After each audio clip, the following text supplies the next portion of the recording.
You had it last year. It's back for the second year, the Festival of Hope, second annual.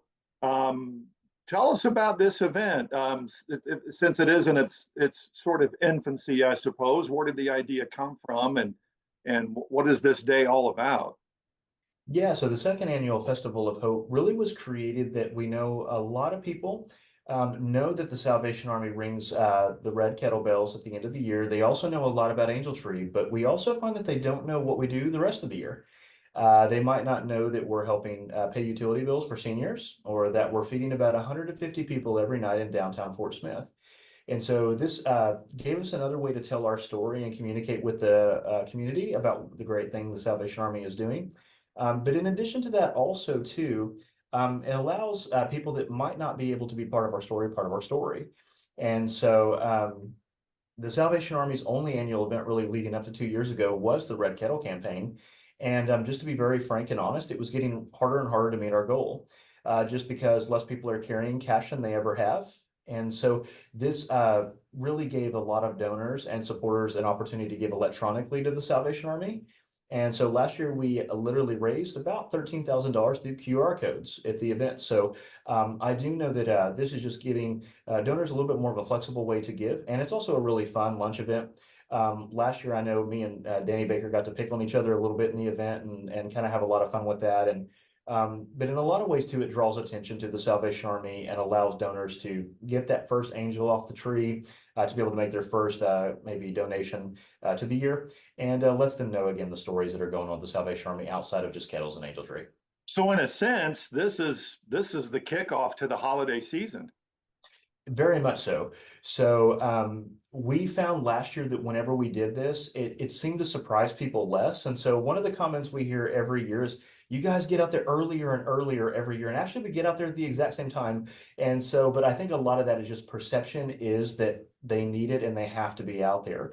And having the event last year, everybody kind of expected us. They're like, oh, yeah, they have their event and hey, we're ready for you. We'll see you out there. So this, in a lot of ways, we felt like kind of let the Salvation Army as well as the community kind of know together. And then so people don't feel surprised whenever they already see those kettles out, and they will be out this year, November 11th. But I do know that it does seem early because people aren't thinking Christmas November 11th.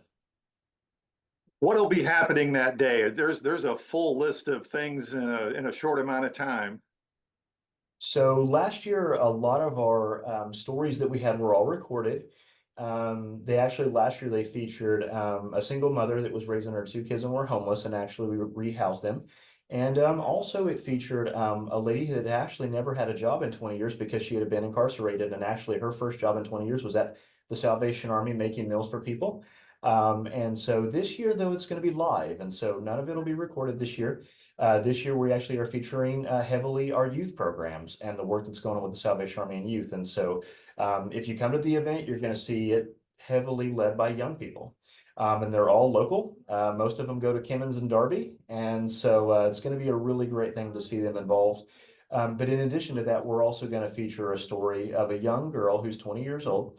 And her life has been radically affected by the Salvation Army. And she's actually about to embark on her own journey of giving back and helping people just like her.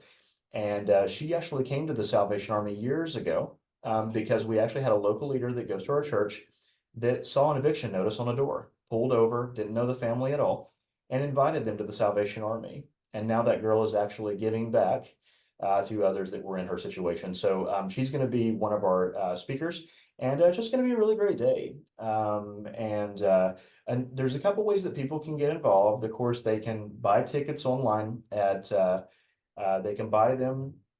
I'm at festivalofhope2024.com. There's actually about to be some digital billboards hit today, so they'll see them as they're driving around town. But in addition to that, also too, you can be what we call a Deck the Hall sponsor. And this is a ton of fun. It costs zero money, so it's totally free.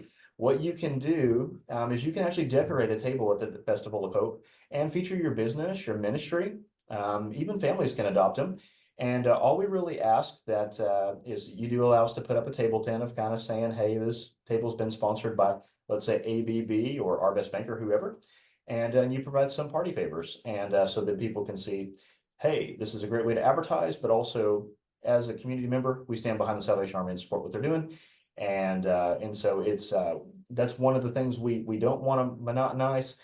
We just want that to be an opportunity for people to see different businesses, maybe some even local businesses that don't get featured a lot, and to get them kind of known in the event. One of the things that happened that was kind of interesting last year is we had a lot of our community partners like Next Step Homeless Services and Hope Campus also featured there, so people could see also who the Salvation Army partners with throughout the year.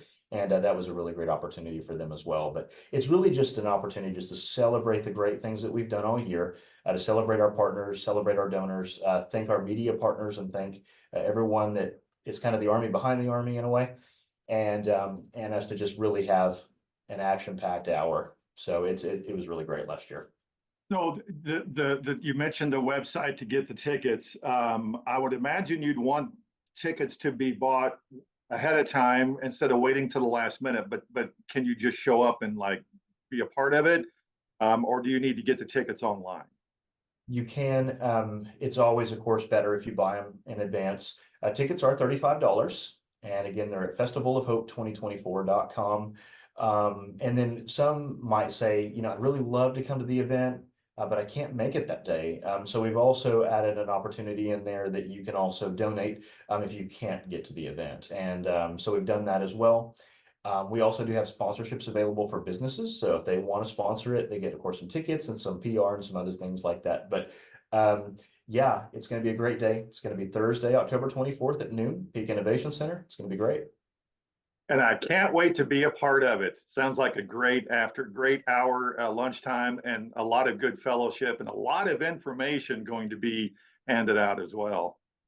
Yeah, and this actually comes out of a survey that we conducted. It was a national survey, but what we actually find is that brand loyalty and ideas about the Salvation Army are super high. People love the Salvation Army.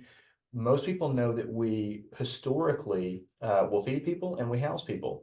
But then if you try to drill down deeper than that, they often don't know what people do locally. And so this is a way that we can kind of get that story out and people can really know, hey, this is what my local Salvation Army in the River Valley is doing, because it is so different from location to location. Like, for instance, it is so different what the Salvation Army does in Fort Smith as opposed to Northwest Arkansas or even Tulsa. And so this also gives, again, another opportunity for us to say, hey, these are the unique programs that we can do right here in the River Valley. And whenever you put money in a kettle, this is what you're supporting. And so in a lot of ways, it gives donors that feel good opportunity to know that, hey, whenever I give my money, I'm just not giving to feed people or even house people. I'm giving to at-risk youth programs that is affecting, middle school kids' lives. I'm also feeding elderly that live in food deserts and don't have any other way to get food than to come to our pantry. So, and it's kind of overwhelming to think that even like a number like this, last year we fed a little over 31,000 people at the Salvation Army. So I do think that if people knew the impact, I think they'd totally support us. And so this is just a good opportunity to let's get them bells ringing, let's volunteer, and we can do this together. And so really, another interesting thing is this is going to be a really fun event because the Salvation Army turns 130 years old in the River Valley this year. And so we're celebrating 130 years of service. We're calling people to serve as well. And so it's going to be a really great day. Pam Hargis, thank you so much. We'll see you out there on that Thursday. Hey, thank you so much, Daren.